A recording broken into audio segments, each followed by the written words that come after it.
But before we get to actually evaluating the bullpen, we understand that closer is a huge part of that, right? And we've talked about it. Like they don't have a prove it guy, or they don't have a proven guy at closer. They don't have Kimbrel on the team right now. They don't have Right. Lee Smith. They don't have Bruce Sutter back in the day.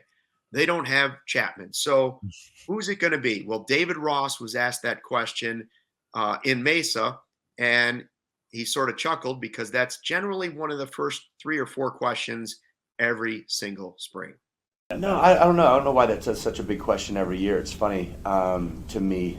I just, when you identify, I think there's sometimes when you have an established closer, the guys fall in from from like the back end, and you work backwards from that.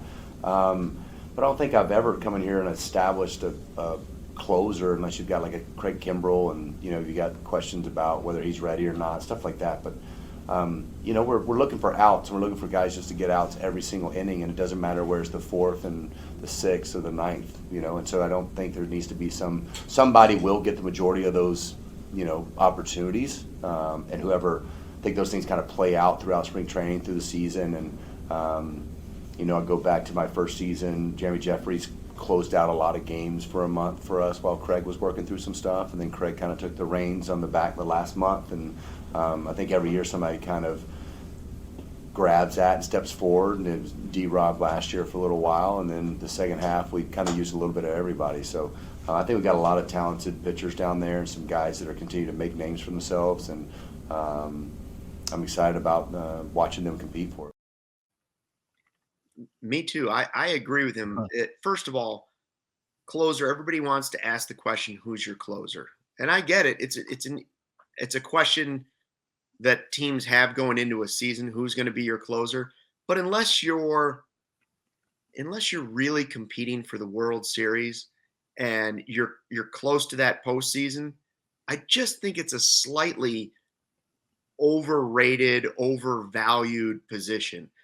The Cubs had so many holes and so many concerns going into this season that if they would have signed, the Timmy Trumpets guy from the Mets, Edwin Diaz, like I would have been mad. They're not at that point in this rebuild.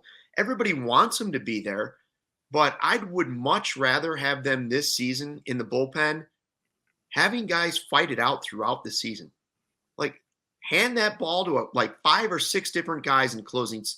I don't know what the over-under number would be on DraftKings for number of guys that were in a saved situation for the Cubs this year, but I'd like to put that number at 6 and take the over. Literally, I'd like to see Estrada get a shot. I'd like to see Alzolay get a shot. You could take some of the older guys early in the season, have them get a shot. I'm okay with it. Maybe one of them maybe Hughes takes it by the reins. I don't know, but I'm willing to let them battle it out this year because I don't think it's going to, unless it starts negatively impacting the team to the point where they're all so bad at it because they have such few opportunities for it that you just start blowing leads and it becomes, detrimental to the team and the psyche of the team. That's the only time that I want them to take it and just say, all right, only this guy's going to be that guy. I'd much rather see what he's talking about literally almost every season, to be honest with you. Yeah. And then if you develop that next great closer, cool. Right.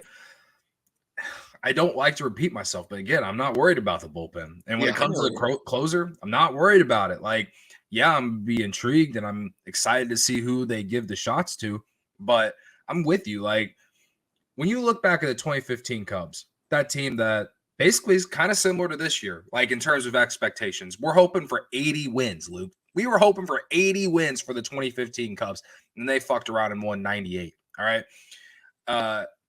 That team didn't have a closer. Hector Rondon was the closer, and he was a Rule 5 guy. And he had, it was probably his best year as a Cub, no doubt. But that bullpen that they had was very meh.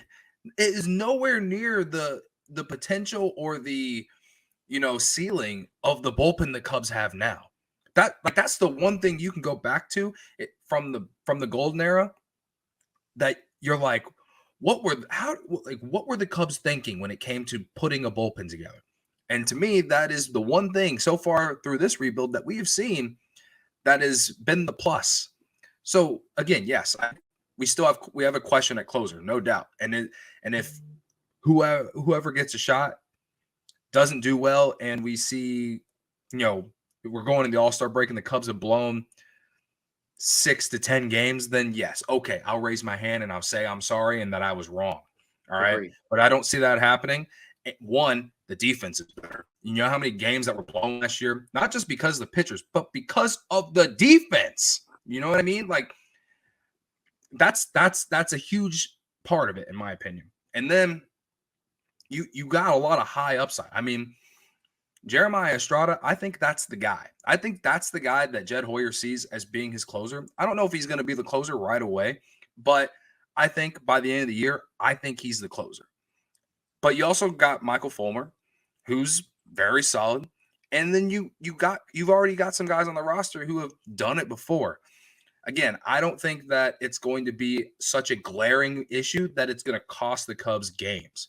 If it does, it's probably more so because the offense didn't put up enough runs and they lose like 2 or 3 to 1, something like that. And it's like, well, how many times did they leave runners on base and didn't get those guys in when they had the opportunity? And then you start thinking, all right, well, the guy blew the game, but the Cubs had opportunities, and we're going to be sitting in the post game, and I'm going to be thinking, man, they had all these chances to tack on runs, and they didn't do it. So there's some give and take there. Like, you're going to put it all on the closer, you're going to put some of it on the offense too. So when games get blown in the ninth inning, it's not always the closer's fault. There's always things that you look back on and you're like, why didn't we do something there? So that's the way that I look at it. But again, yeah, I would love for the Cubs to just have a set closer and like we not even have to deal with it. But I do think that they think they have that guy on this roster or in Iowa, and I'm looking forward to watching them figure out who that is.